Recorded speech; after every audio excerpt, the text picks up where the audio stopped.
ആയിരക്കണക്കിന് കിലോമീറ്റർ അപ്പുറത്ത് നിന്ന് ഈ പയ്യൻ ഈ പെൺകുട്ടിയെ എങ്ങനെ കണ്ടെത്തി എന്നുള്ള ചോദ്യത്തിനൊക്കെ ഉത്തരം നിങ്ങൾ തന്നെ പറയേണ്ടി വരും. അതാണ് നമ്മുടെ നീതിന്യായ സംവിധാനം. കേരളത്തിലെ പൊതുസമൂഹത്തിനോട് നിങ്ങൾക്കത് ബോധ്യപ്പെടുത്തേണ്ടി വരും. ഇത് ചെറിയ വിഷയമല്ല. ഇവിടെ സംഭവിച്ചത് മതപ്രീണനമാണ്, മതസൗഹാർദ്ദമല്ല. യാതൊരു മതേതരത്വവും ഇക്കാര്യത്തിൽ പ്രവർത്തിച്ചിട്ടില്ല.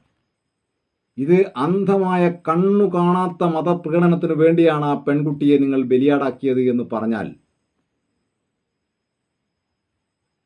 നിങ്ങളത് അംഗീകരിച്ചു എന്ന് വരില്ല. പക്ഷേ കേരളത്തിലെ പൊതുസമൂഹം നിങ്ങൾക്ക് ഒരു കാലഘട്ടത്തിലും മാപ്പ് തരില്ല എന്ന് മാത്രം ഈ ഘട്ടത്തിൽ ഞാൻ പറയുന്നു. വിഷയങ്ങൾ പിന്നാലെ വരട്ടെ.